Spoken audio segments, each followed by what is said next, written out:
Hello मेरे प्यारे से और श्रेणियों, कैसे हैं? आशा करते हैं आप सभी अच्छे होंगे, मस्त होंगे, तंदुरुस्त होंगे और अच्छे से स्टडी कर रहे होंगे। तो चलिए फ्रेंड्स, इस वीडियो में हम कराने वाले हैं गोदोली गोदोली भाग 2 काव्य खंड, जो कि आपका ये वीडियो का ये तीसरा भाग है। तो ये वीडियो का तीसरा भाग है। पहला भाग में मैंने आपको भावार्थ का जो भी पोयम का जो भावार्थ होता है, उसका अर्थ होता है, उसने मैंने आपको डिटेल से कराया। उसके बाद मैंने आपको ऑब्जेक्टिव क्वेश्चन कराया और ये तीसरा भाग में मैंने आपको क्वेश्चन आंसर करा रहा हूँ, जो कि बहुत इंपॉर्टेंट क्वेश्चन होता है। और मैं जो भी कराता हूँ पूरा डिटेल में और अच्छे से पार्ट बाई पार्ट करा देता हूँ, ठीक। तो चलिए इस कहानी के लेखक के बारे में जानते हैं और इस कहानी के भावार्थ सारांश के बारे में जानते हैं शॉर्ट, और उसके बाद फिर क्वेश्चन आंसर की ओर चलेंगे, ठीक है। सबसे पहले बात करते हैं कि चैप्टर 4 है, जिसका 6 है, जिसका नाम है जनतंत्र का जन्म, और ये काव्य खंड है गोदोली भाग 2 का। तो देखिए, भाग हिंदी में 2 बुक पढ़ना है, एक वर्णिका और एक गोदोली। तो गोदोली में 2 खंड होता है, एक काव्य खंड और एक गद्य खंड। तो ये भाग 2 है, काव्य खंड है, और ये चैप्टर 6 है, जनतंत्र का जन्म। इसके बात करें इसके परिचय के, तो इसके लेखक का नाम है रामधारी सिंह दिनकर, जिनका जन्म 23 सितंबर 1908 ईस्वी में सिमरिया, बेगूसराय, बिहार में हुआ था। इनकी मृत्यु की बात करें तो 24 अप्रैल 1974 को इनकी मृत्यु हो गई थी। इनके पिताजी का नाम था रवि सिंह और इनके माताजी का नाम था मनुरूप देवी, ठीक है। क्या नाम था? मनुरूप देवी था। और इनकी आगे थोड़ा सा बात करें तो दिनकर जी के प्रारंभिक शिक्षा उनके आसपास में हुई थी। 1928 में मोकामा घाट रेलवे हाई स्कूल मैट्रिक, और 1932 में पटना के कॉलेज में इतिहास में एमए के ऑनर्स किया। अब देखिए, ये सब चीज़ अगर पढ़ लेते हैं ना तो आपको ऑब्जेक्टिव क्वेश्चन में पूछे जाते हैं, ठीक है। तो जब भी हम कहानी जब सारांश कराते हैं ना, तो उसका आप कहानी सारांश को आप ध्यान से पढ़ लीजिए, और पढ़ने के बाद वीडियो को देख लीजिए, ऑब्जेक्टिव क्वेश्चन लगा लीजिए, आपको आसानी से ऑब्जेक्टिव क्वेश्चन सॉल्व हो जाएंगे, ठीक है। तो सबसे पहले तो topic by topic objective question लगाइए और उसके बाद सेट लगाइए, ठीक है। मैं सेट भी बना रहा हूँ, उसके लिए भी मैं भी तैयारी कर रहा हूँ, तो सेट भी आपको जल्द ही आपको दूंगा, लेकिन फिलहाल अभी जब तक सिलेबस कंप्लीट नहीं होगा सेट देना ठीक नहीं होगा, ठीक है। तो आगे हम बात करते हैं। तो इन्होंने पटना 1932 में पटना में कॉलेज से इतिहास में एमए किया, और वे बिहार के विश्वविद्यालय में हिंदी के प्रोफेसर एवं भागलपुर विश्वविद्यालय के कुलपति रहे। अब क्वेश्चन कैसे पूछा जाएगा कि दिनकर साहब ने प्रोफेसर कौन से कॉलेज से थे? तो भागलपुर कॉलेज से थे। कौन से विषय में प्रोफेसर बने थे? हिंदी के प्रोफेसर बने। तो ये सब याद करना है, ठीक है। अब इनकी रचना भी थी, प्रमुख रचना क्या था? प्रणभंड, रेणुका, हुंकार, रसवंती, कुरुक्षेत्र, रश्मिरथी, नीलकुशनी, उर्वशी, हारे, हरिराम, अर्धनारीश्वर, संस्कृति, 4 अध्याय, शुद्ध कविता के खोज। ये सभी रचनाएं जो थी ये रामधारी सिंह दिनकर द्वारा लिखे गए हैं। तो आपको इस कहानी का जो रचनाएं हैं इसको आपको नोट कर लेना है, 2-3 बार वीडियो को देख लीजिए और इस पर क्वेश्चन ऐसा सेट लगा लीजिए, आपको कंठस्थ हो जाएगा। क्योंकि ये क्वेश्चन आपको एग्जाम में डाल दिया जाएगा कि कुरुक्षेत्र के लेखक कौन है, चाहे राम ऊपर में लिखा रहेगा हेडिंग में कि रामधारी सिंह दिनकर द्वारा लिखित रचनाएँ हैं, और नीचे ऑप्शन में दिया रहेगा हरे राम, अर्धनारीश्वर और कुछ और लिखा रहेगा। तो अर्धनारीश्वर ऑप्शन में होगा, तो ये रामधारी सिंह, आंसर रामधारी सिंह होगा। समझ में आ गया? अगला हम प्यारे बात करते हैं कि कविता का परिचय, कविता क्या अब उद्देश्य देना चाहते हैं। तो प्रस्तुत कविता में जनतंत्र के उदय के बारे में दिया गया। जनतंत्र के राजनीतिक और ऐतिहासिक अभिक्रिया में कविता का उजागर किया गया है। और क्या किया गया है? तो जनतंत्र में कविता का एक नवीन भारत की कल्पना करते हैं, यानी कि नए भारत की कल्पना करते हैं, जिसमें जनता की स्वयं सिंहासन का आरूढ़ होने को है, और जनता जो है स्वयं सिंहासन पर बैठेगी और स्वयं सिंहासन को चलाएगी, ऐसा आरूढ़ होने का इस कहानी में दर्शाया गया है। अब ये जनतंत्र का जन्म का पहला क्वेश्चन आ गया आपके सामने, ये कि कवि के दृष्टि के समय रथ का घर घर नाद है, यह भाव स्पष्ट करे। मतलब इसका मतलब क्या है कि रथ का घर घर नाद क्या है? तो देखिए, कवि के दृष्टि से घर के समय के रथ का घर घर नाद जनतंत्र के उदय होने की जय घोष है। जय घोष कर रहा है कि हाँ, जनतंत्र का उदय हुआ, जन्म हुआ। सदियों की पराधीनता के मुक्त के बाद भारत स्वतंत्र हुआ है, आज़ाद हुआ है। जब जनतंत्र की स्थापना होने जा रही है, इसी को कवि के समय में रथ का घर घर नाद कहा है। क्वेश्चन नंबर दूसरा क्या कर रहा है प्यारे कि कविता के आरंभ में कवि भारतीय जनता के वर्णन किस रूप में करता है? तो इसकी अगर बात करें तो कविता के आरंभ में कवि शोषण और अत्याचार के प्रति भारतीय जनता का दयनीय अपराधर्य रूप से वर्णन किया है। कवि कहता है कि भारतीय जनता तो मिट्टी की मूर्ति समान अबोध है, अभाव में ग्रस्त, जाड़े पाले और सहन करती है। जमींदार और साहूकार जैसे शोषण उसका शोषण करते हैं, फिर भी वह कष्टों को सहन करते हुए मुख से कुछ नहीं कहती है। ये क्या है? तो ये भारतीय जनता के वर्णन कर रहा है कि भारतीय जनता क्या क्या सहती है, फिर भी वो अपने मुंह से कुछ भी नहीं कहती है, सारी बात को वह सहती रहती है। क्वेश्चन नंबर तीसरा क्या पूछा कि कवि के अनुसार किन लोगों की दृष्टि में जनता फूल और दूध मुँहे बच्चों की तरह है और क्यों? कवि क्या कहकर उनका प्रतिवादन करता है। अब कवि ऐसा बात क्यों करते हैं कि जनता फूल या दुमुही बच्चों की तरह है, क्यों है, ऐसा क्यों बोले? तो पहले ध्यान समझिए क्या कहते हैं कवि के अनुसार सत्ताधारी मतलब समझते हैं ना, जो राजनीतिक लोग होते हैं, सत्ताधारी लोगों की दृष्टि में जनता फूल सी है।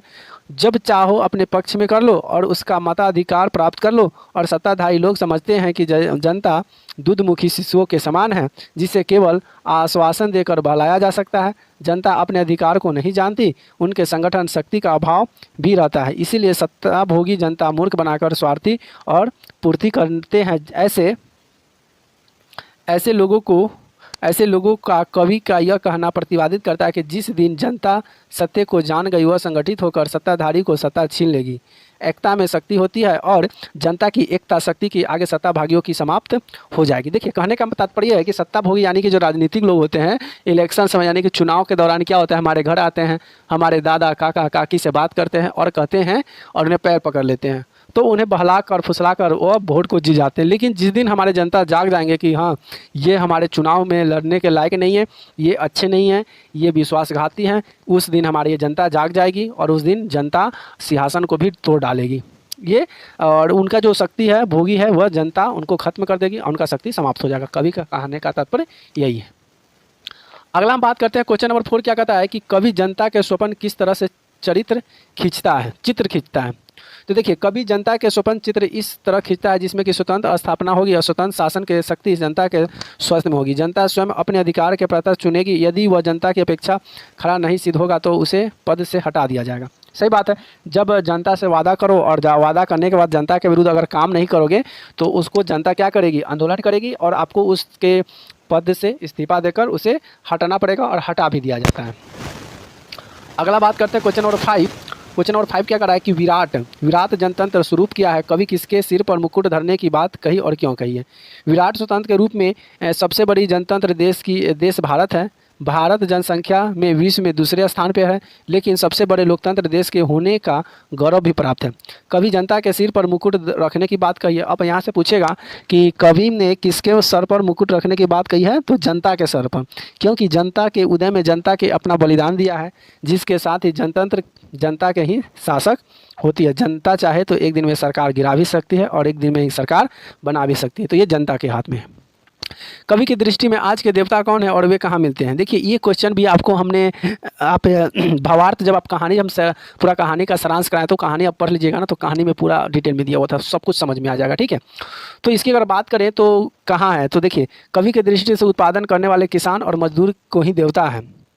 कवि की दृष्टि से देवता कहाँ है और कहाँ मिलते हैं, देवता कौन है और कहाँ मिलते हैं। तो कवि की दृष्टि से उत्पादन करने वाले किसान यानी कि जो किसान खेती बाड़ी करते हैं, मजदूर हैं जो काम धाम करते हैं, वही देवता हैं। किसान और मजदूर को उत्पादन करते हैं, उन्हें संपूर्ण समाज का पोषण होता है, इसलिए उन्हें कवि को देवता कहा। अब देवता किस लिए कहा, इसी बात को समझिएगा।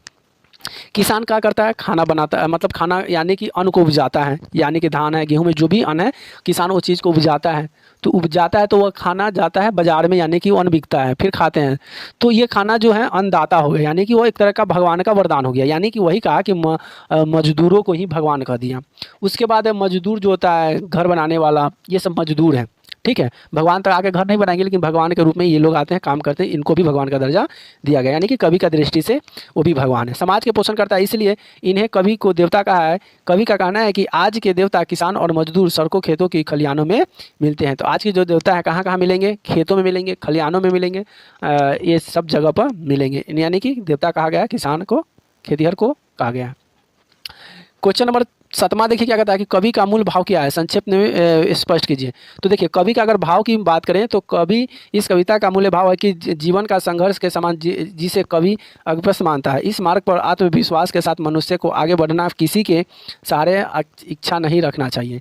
इस मार्ग पर कदम से कदम चुनौती और कष्टों से सामना होती है। मतलब आप जो भी काम करते हैं तो इसमें आपको कष्ट भी आएगी, कुछ कष्टों की सामना करना पड़ेगी। मनुष्य को चाहिए कि उन चुनौतियों को न घबराए, कष्टों से वंचित न होते हुए भी अपने पुरुषार्थ पर भरोसा रखें। जो अगर काम कर रहे हैं उसमें सफलता नहीं मिल रही है तो काम को नहीं छोड़ें, काम करने के तरीका को चेंज करें, लेकिन काम करते रहें। आपका लक्ष्य वही है, लेकिन आपका लक्ष्य को पाने का रास्ता अलग होना चाहिए। ठीक है, अगर कोई आपको काम कर रहे हैं, कोई चीज़ का तैयारी कर रहे हैं या कोई चीज़ पढ़ाई कर रहे हैं, तो आप पढ़ाई को छोड़िए नहीं, पढ़ाई करने के तरीका को बदल दीजिए। ठीक है, बस तरीका बदल दीजिए, हर चीज़ चेंज हो जाता है। तो अपने लक्ष्य की ओर बढ़ते रहें। उनकी प्रक्रिया और गतिशीलता होनी चाहिए, जिसमें रचने, थकने या पीछे मुड़ कर देखने का कोई स्थान नहीं होने चाहिए। चाहिए और आगे बढ़ते रहो और पीछे ये नहीं देखो कि हमारे साथ क्या हो रहा है, क्या गलत हो रहा है, बस आगे के मुँह बढ़ते चले जाओ। इस मार्ग पर चलते हुए आंसू पसीना बहा कर तथा खून से लथपथ होना भी उसे निरंतर संघर्ष करते रहना चाहिए, क्योंकि जो व्यक्ति संघर्ष के पीछे नहीं हटता वही जीवन में सफलता पाता है। तो संघर्ष का मतलब क्या होता है? त्याग होती है, सहन होती है, शक्ति होती है, साहस होता है, भरोसा होता है, विश्वास होता है। और कोई व्यक्ति कोई चीज़ काम करता है तो उसके पीछे संघर्ष रहता है, किसी का 1 साल का, किसी का 2 साल का, किसी का 6 महीना का, पूरा संघर्ष करता है, मेहनत करता है, फिर जाकर उसे धीरे धीरे परिणाम मिलना शुरू करता है। तो संघर्ष से कभी पीछे नहीं हटना चाहिए। जब आपके साथ कोई विपत्ति आती है, कोई कष्ट आती है, तो समझ लीजिएगा कि आप बड़ी कामयाबी की ओर बढ़ने वाले हैं। तो मुसीबत सबके साथ आती है, सबके साथ थोड़ा सा प्रॉब्लम आती है, लेकिन प्रॉब्लम में जो व्यक्ति नहीं घबराता, जो नहीं डरता, वह शीतल अपना काम करते रहता है, वही आगे बढ़ता है। तो ये भाव का अर्थ था और यहाँ से आपका क्वेश्चन होता है समाप्त। तो जितने भी क्वेश्चन थे मैंने आपको यहाँ से आपको सॉल्व करा दिए। एक बार आपको हम स्क्रॉल डाउन करके बता दे रहे हैं कि ये क्वेश्चन जो था आपका चैप्टर 6 का था। और ये 6 चैप्टर कौन सा है? तो ये चैप्टर था जनतंत्र का जन्म और लेखक का नाम था श्री रामधारी सिंह दिनकर। इनकी जन्म 23 सितंबर 1908 में और बेगूसराय में हुआ था और मृत्यु 12 अप्रैल 1974 में। इनके पिता का नाम रवि सिंह और माता का नाम मनरूप देवी था। ठीक है, तो ये इस कहानी को आप एक बार नहीं 2 बार आराम से बढ़िया से इसको सुन लीजिएगा, और नहीं तो इसको वॉल्यूम कम कर इसको देख ही भी लीजिएगा। ठीक है, आप इसको ऐसे देख लीजिएगा, पढ़ लीजिएगा ध्यान से।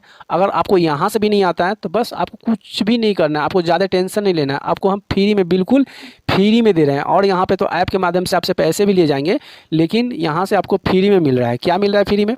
आप भी कोई भी सब्जेक्ट का NCERT हो, उसका आपका क्वेश्चन आंसर लेना चाहते हैं, नोट्स लेना चाहते हैं, ऑब्जेक्टिव क्वेश्चन लेना चाहते हैं, तो इस व्हाट्सअप नंबर पर आपको क्या करना है? मैसेज कर देना है। आपको यहाँ से आपको क्या होगा? आसानी से इसको मिल जाएंगे। ठीक है, कोई भी सब्जेक्ट का आपको आंसर लेना है, क्वेश्चन आंसर, आप मैसेज कर दीजिए, उसका क्वेश्चन आंसर मिल जाएगा। ठीक है, और नहीं तो आप यहाँ से आप देख लीजिए आसानी से, इसको 2 बार देख लीजिए, पढ़ लीजिए, आप पूरा याद हो जाएगा। रट्टा नहीं मारना जी, एकदम इंजॉय के साथ पढ़ना है। ठीक है, कहानी की तरह पढ़ जाओ, याद हो जाएगा। तो हमारी वीडियो कैसी लगी प्लीज़ कमेंट करके जरूर बताइएगा। और हमारे वीडियो में कुछ कमी है, कुछ चेंजिंग की ज़रूरत है, तो प्लीज़ कमेंट करके अपनी राय जरूर दे दीजिएगा। ठीक है, कि हमारे वीडियो में आपकी क्या ज़रूरत है, क्या चीज़ चेंजिंग होना चाहिए, क्या चीज़ बदलाव होनी चाहिए, क्या सही है, क्या गलत है, अपनी राय कमेंट में ज़रूर दीजिएगा। ठीक है, वीडियो देखने के लिए बहुत बहुत धन्यवाद। Thank you so much, love you. फिर मिलते हैं नेक्स्ट वीडियो में, तब तक के लिए बाय बाय, टाटा।